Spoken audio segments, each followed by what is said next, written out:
Hello, my name is Katie Burrow. Today I will be talking about technology, specifically where we are with it in today's modern society and where the future will bring us to.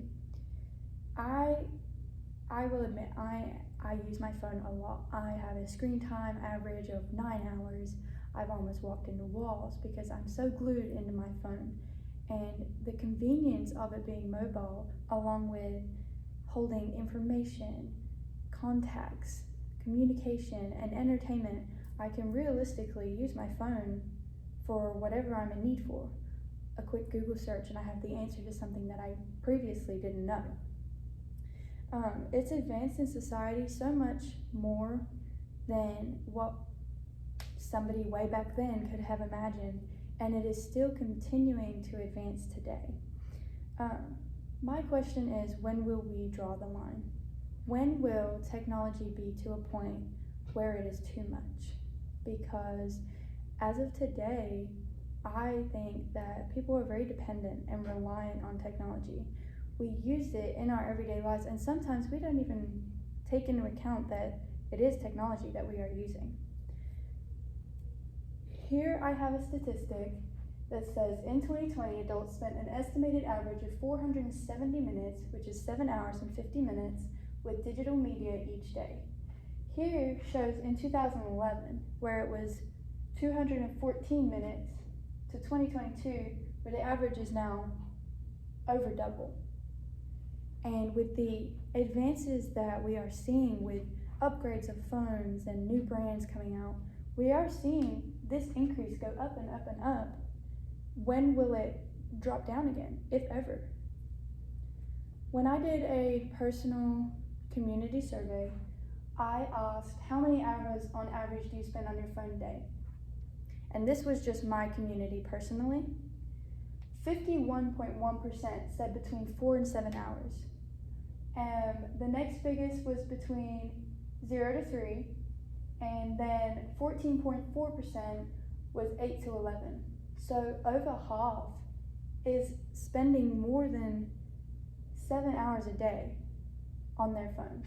And a very small amount, 20 and over, was still spending 20 hours a day. People have become so attached to phones that there is now a fear caused by losing connectivity to your phone. It is called nomophobia, which is, as the definition refers to the psychological fear of being without mobile phone connectivity, potentially causing anxiety and panic.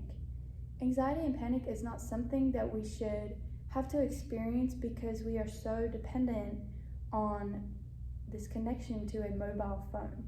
We are losing interactions with people and day-to-day contact, isolating ourselves into what should be to now having fears of losing something such as.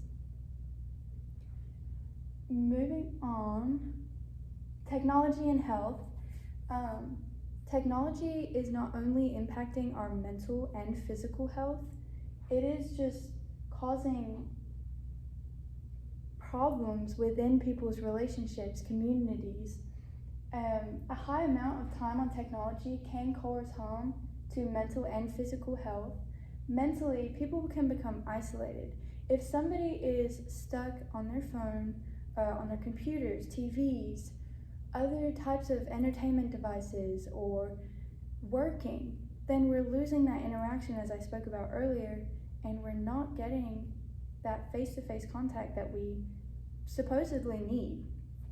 And then physically, technology screens have a blue light that shines out, and it affects the neurons in our brain to cause a sleep pattern that is messing with your regular sleep pattern. Especially preparing for sleep.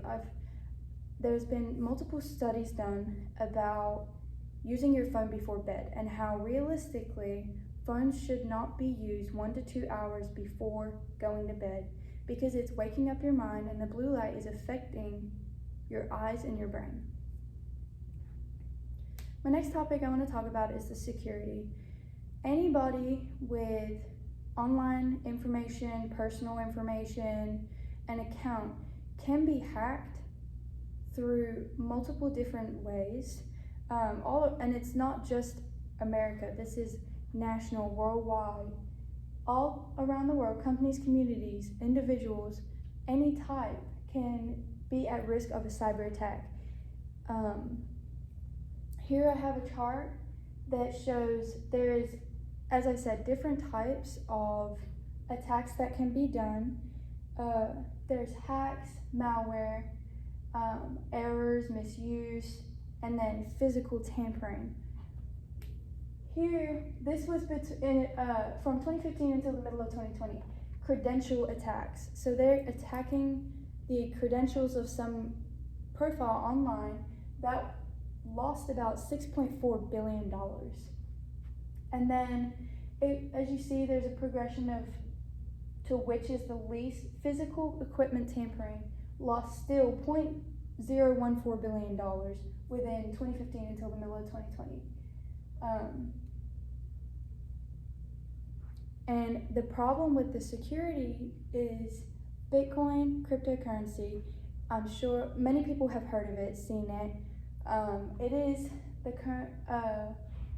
is the surge that has become popular, and it is a digital platform where virtual currency is used to secure transactions.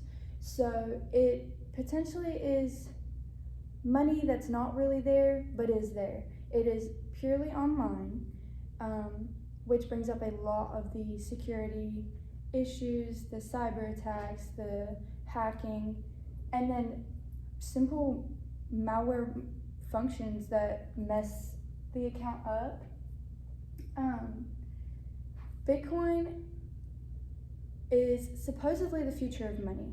However, I see it as a way to advance the world in a not so positive way. We have traditionally used cash and even advanced to credit cards, which still contains that online banking and online features which aren't new to us.